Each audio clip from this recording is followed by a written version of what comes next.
ఈ మధ్య పిఠాపురం సభలో మాట్లాడుతూ ఓజీ చిత్రం పూర్తి చేస్తానని అభిమానుల సమక్షంలో వెల్లడించారు. దీంతో ఫ్యాన్స్ ఈ సినిమా ఎప్పుడు వస్తుందా అని ఆశగా ఎదురుచూస్తున్నారు. Power star last theatrical release 2021లో వచ్చిన వకీల్ సాబ్ కాగా ఓజీ షూటింగ్లో పవన్ కళ్యాణ్ త్వరలోనే పాల్గొంటాడని, ఆ మేరకు నిర్మాతలకు హామీ కూడా ఇవ్వడం కూడా జరిగిందనే టాక్ ఇండస్ట్రీ ఇన్సైడ్ సర్కిల్స్లో నడుస్తోంది.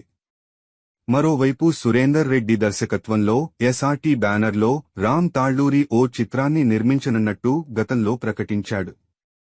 కాని ఇప్పటికీ ఈ చిత్రం సెట్స్ పైకి వెళ్లలేదు.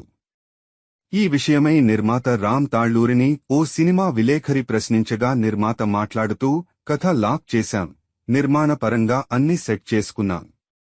పవన్ కళ్యాణ్ గ్రీన్ సిగ్నల్ ఇవ్వడమే ఆలస్యం. ఆయన ఎప్పుడు వచ్చినా మేము రెడీగా ఉన్నాం అని అన్నారు.